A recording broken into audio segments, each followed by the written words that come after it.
Degeneration X is set to have their 25-year celebration this coming Monday on the season premiere of Monday Night Raw, and I thought it would be fun, in honor of their 25th anniversary, to record an exclusive mic drop to look back at the legacy of Degeneration X and what they meant to wrestling and the different phases that DX went through. And I have fond memories of this time period, as you guys know, because I was right in the thick of my heaviest WWE involvement in terms of traveling and going to shows and keeping tabs on the product.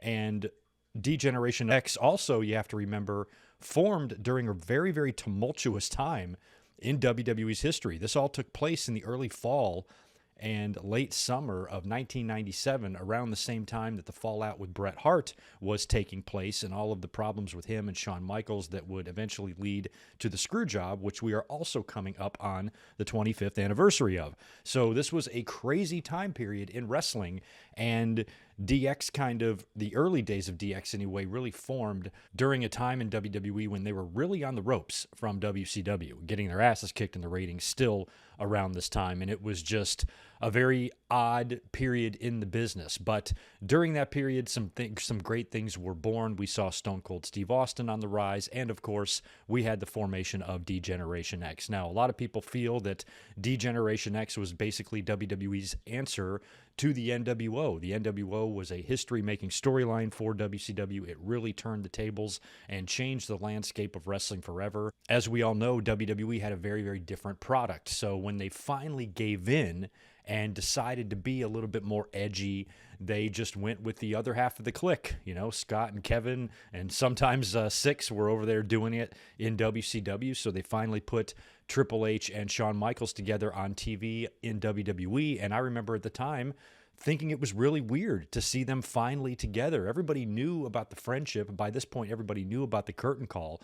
But still, Triple H as a character hadn't really gotten to the point and to the level of a Nash or a Hall or a Shawn Michaels yet. I dare say he was above Sean Waltman, but still, he wasn't a megastar by any means. So I remember as a fan, and being, a little 20-year-old smart mark like I was, being really excited that they finally put Triple H and Shawn Michaels together in WWE. And that's kind of where the formation of NWO took place. I believe it was on an August 11th Monday Night Raw, right after SummerSlam, right after Shawn Michaels was the special guest referee in the Bret Hart and Undertaker match. At that point, Shawn Michaels was still a babyface.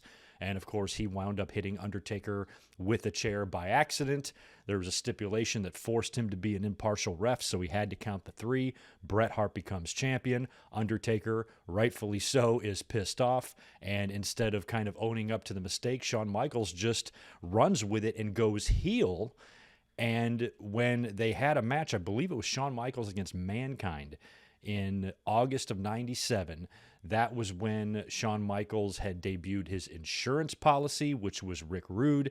Triple H got involved in that match, and during the taping the following week on Raw, they had teamed up in one crazy team, Undertaker and Mankind, which I remember thinking is really cool based on the, history-making feud they had in 1996. Them coming together as a team now was really crazy.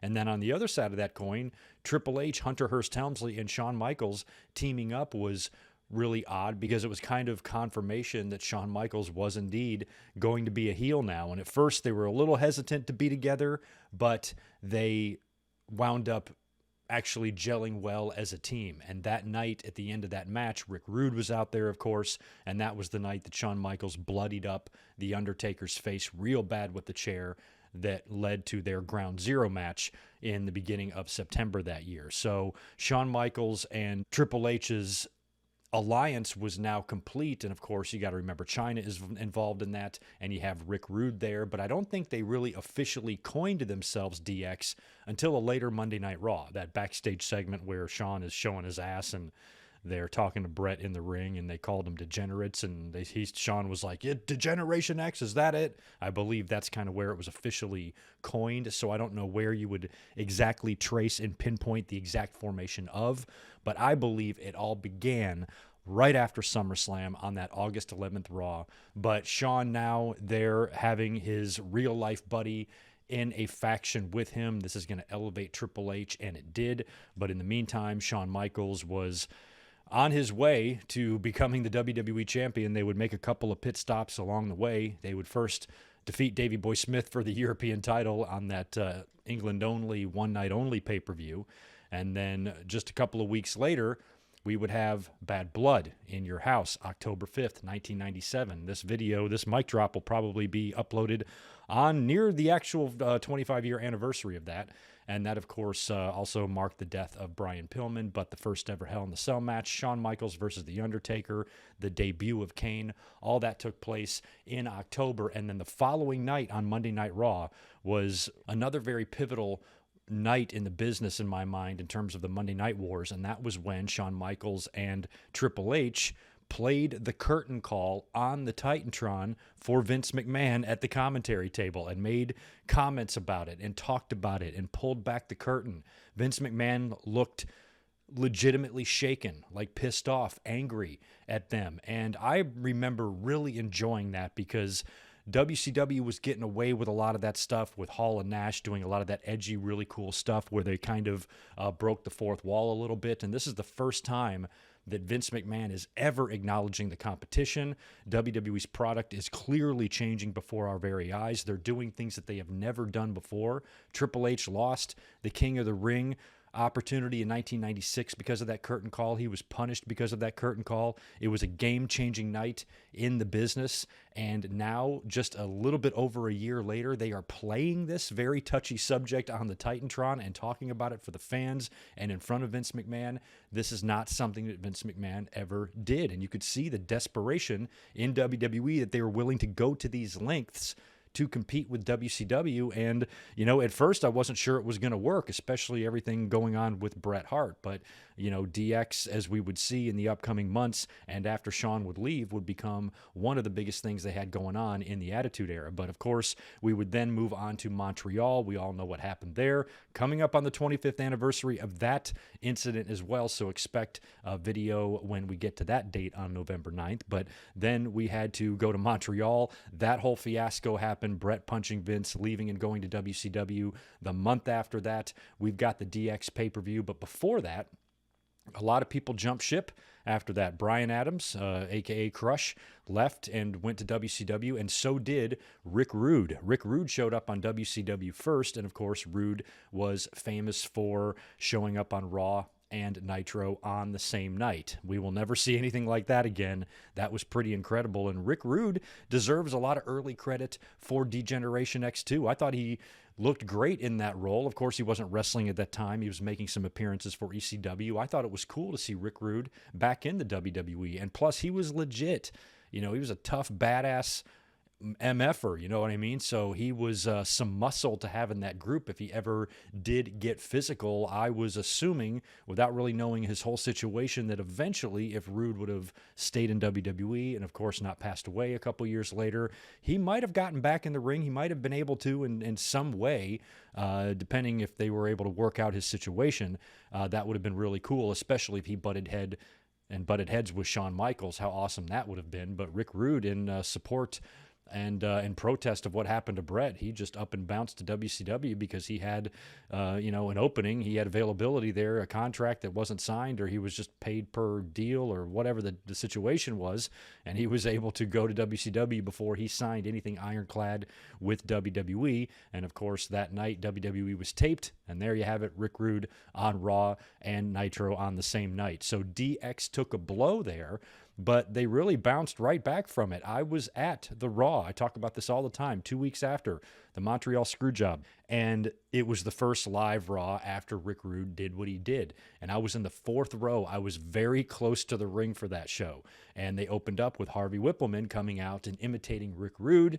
Then DX comes out, and they said something like, "Oh, that was a tough spot to fill," and they just shove him down, and they carry on business without Rick Rude like nothing happened. They were busy that night. They brought out the mini Bret Hart and pushed him around and recreated the Montreal Screwjob. They had Jim Neidhart briefly join the group, only to kick his ass in the end and send him packing as well. And, of course, that night, Kane put down Crush, and that was his last night in the company. And it was a crazy time. That night at Waffle House, I sat right behind Vader and Crush and the DOA, and I heard Crush talking about going to WCW and kind of being confused about what that meant.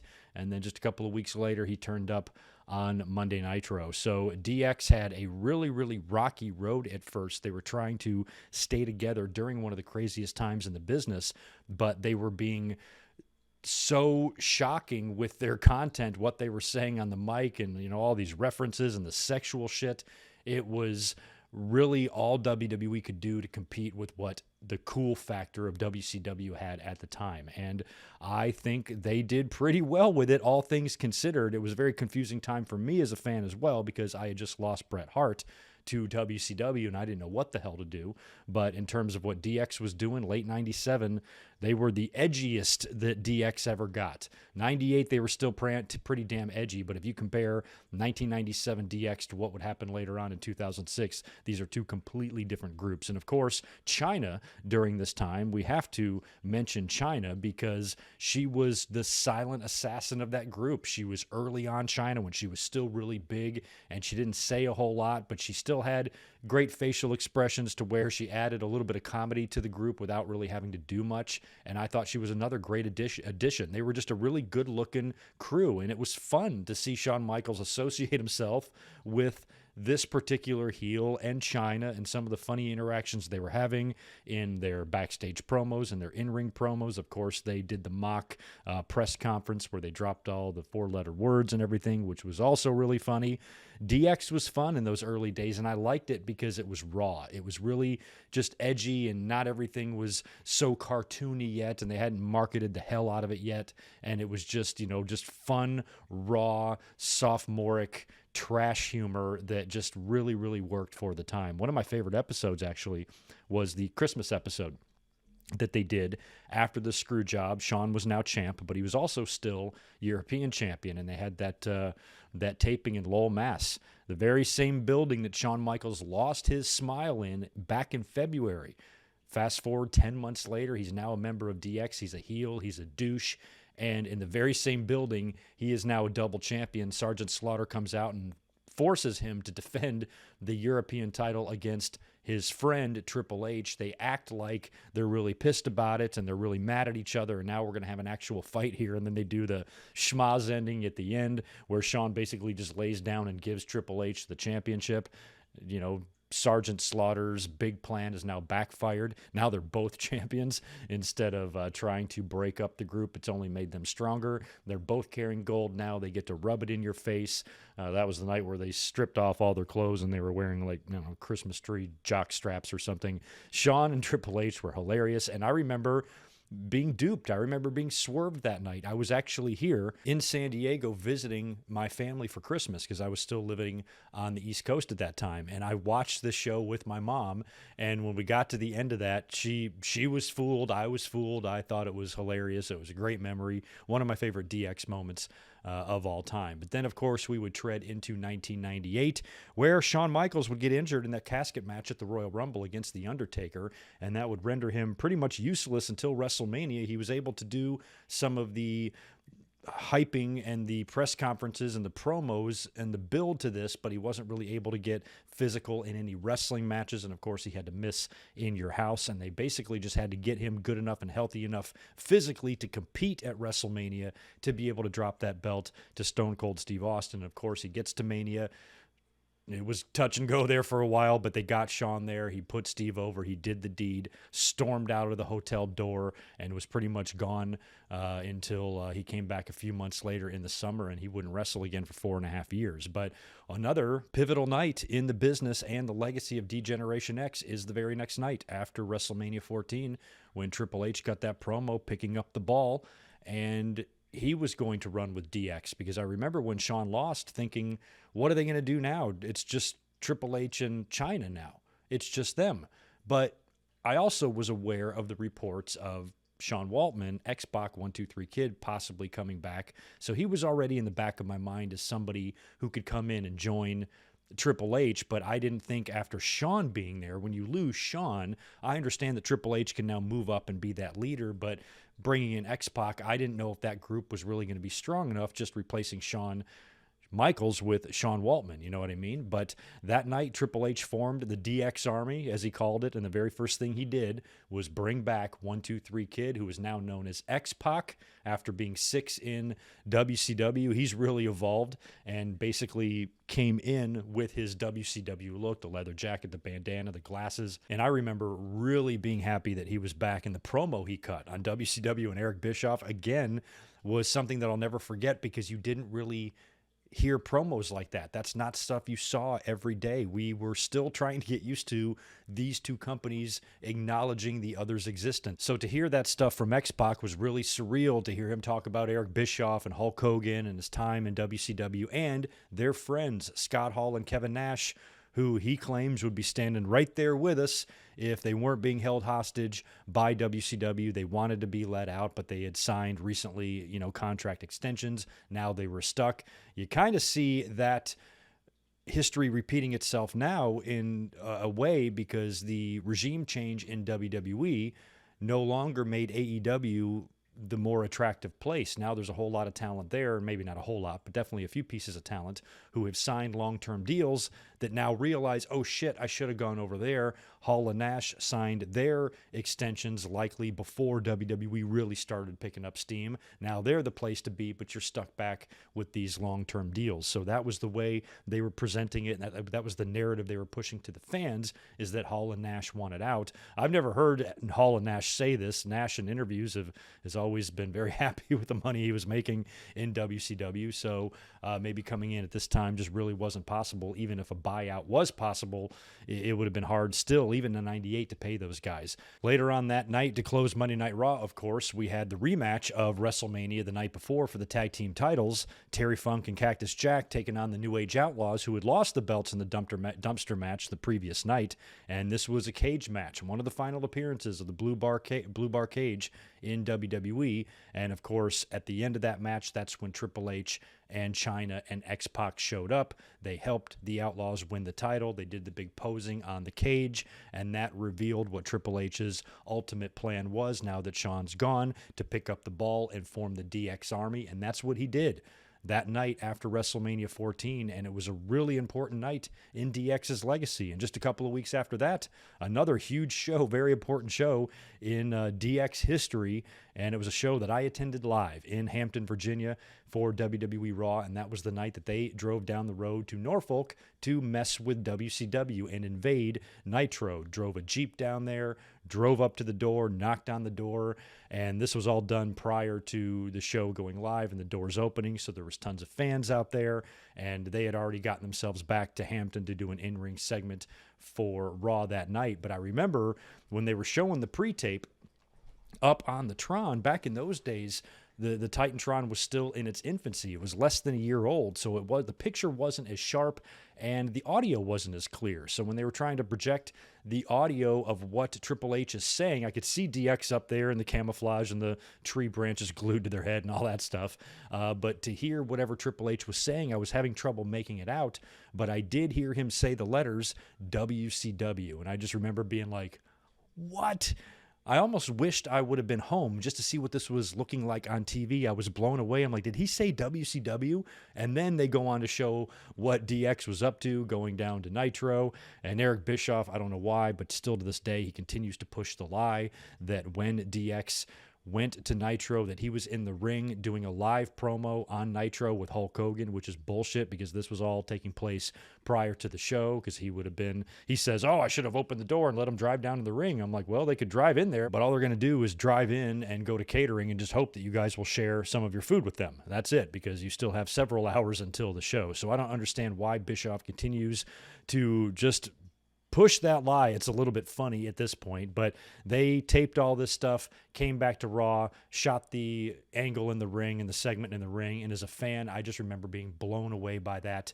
And that's basically, in my mind anyway, what turned them babyface. I mean, they were still heels at that point. This would have been after the next pay-per-view, I believe. This would have been after Unforgiven. So I know at Unforgiven, it was still the Outlaws and LOD and Outlaws were still kind of heelish at that point, but right after that is when they went and invaded Nitro and started messing with WCW, doing the CNN Tower stuff, and that's kind of what got them over as baby faces, right alongside a big heel faction gaining some ground in the Nation of Domination. Now that Farouk has been kicked out of the group and The Rock has taken over, you've got The Rock in the Nation, and you've got Triple H in DX, and now it's natural heel versus babyface faction face-off here, and the two leaders of these respective factions are both guys who are starting to hit their stride at the same time. And it was another really fun part of DX's history when they were feuding with the Nation of Domination in 1998, and to see all the things that The Rock and Triple H would do together, and that great SummerSlam ladder match the two of those guys had. And of course, Rock would get on the board first with the world title at the Survivor Series in 1998. And Triple H would continue to run with Degeneration X. I think he had an injury at one point, had to cough up the Intercontinental title, but he would go all the way into WrestleMania 15, another show that I was at live, where he would finally turn heel and realign with China, I believe, who was in the corporation. And that's when Triple H joined the corporation and became the Cerebral Assassin. They would reform DX as a heel stable the following year or later on that year. That's when they would incorporate the Run DMC theme into the group, which I thought was kind of cool. But again, that didn't last forever, and Billy and Road Dogg and X-Pac would still use a lot of the DX intellectual property in a lot of their matches, but eventually it would evaporate and they would all have to go on and do their own thing, which was kind of sad. So that was pretty much the end of DX in my mind, until WWE decided to do a cash grab in 2006 and reunite the group, only do so in a really cartoony way, in a way that I just don't look back on very fondly, to be honest. But it was kind of cool to see the teases of Shawn and Triple H after the brutal feud they had with each other, you know, and the long storied rivalry from 2002 and all the matches in 03 and 04. They had been wrestling and beating the shit out of each other for years, to finally now reunite as friends and reform DX, I got to admit, was cool, but it didn't take long for me to realize that this was not going to be the same DX. Number one, they don't do that type of stuff anymore in terms of the content that WWE plays. Even in 2006, when they were doing the jokes like Vince loves cock and whatnot, it was still a little bit edgy, but I argue it was nothing like 1997 was. Plus, Shawn is a different person, and at that time, I will give WWE credit for really making him being a different person kind of be entertaining. You know, the fact that Shawn has found religion, and so some of the things that maybe he would have been doing in 1997 he can't do now. So whenever there was going to be boobies shown or anything naughty, they would just distract Shawn and have him run off camera while, you know, Triple H did the naughty stuff on his own. So I did really like that, and DX in 2006 definitely had its moments, but overall the glow sticks and the green slime and the Spirit Squad and all this shit was just a little bit too silly for me, and I didn't really love it. And I believe they would form again, a couple of years later, because I know Shawn was wearing all the DX stuff when he had his reunion with Brett in 2010. But anything that came after basically the year 2000 for me, and in some cases even 1998, anything that came after that for DX was not that significant. And those first couple of years there, I think, were the strongest in DX, when it was Shawn, Hunter, and Chyna, and Rick Rude when Rude left, and it was still just Shawn, Hunter, and Chyna. It was great. It was strong. It was perfect. Triple H had big shoes to fill trying to take over that group in 1998 by himself, but he did, and he took the group in a different direction. They became a huge part of the show. It was all about DX at that point. They were monstrously over in WWE. But unlike WCW, I feel like the NWO was WCW's Stone Cold, because WWE had Stone Cold. That's the wave they were riding. DX was just extra. You know, DX wasn't driving the company. They were a big part of the company, don't get me wrong, but I think the company would have been fine rolling with Rock and Austin if DX wasn't there. So DX was just one of the majorly over things in WWE. And I think maybe WWE didn't have to rely on DX the way WCW had to rely on the NWO. And DX really never overstayed its welcome, to be honest. I mean, you can argue that when they brought it back in '06 and, 08 and 2010 or whenever it was, maybe, it was getting a little much. But much like a lot of the great things in the Attitude Era, its run was short-lived. Austin and Rock's runs in the company were very, very short-lived, just like Degeneration X was, and just like the NWO was in WCW. So these things were great. They were all white-hot.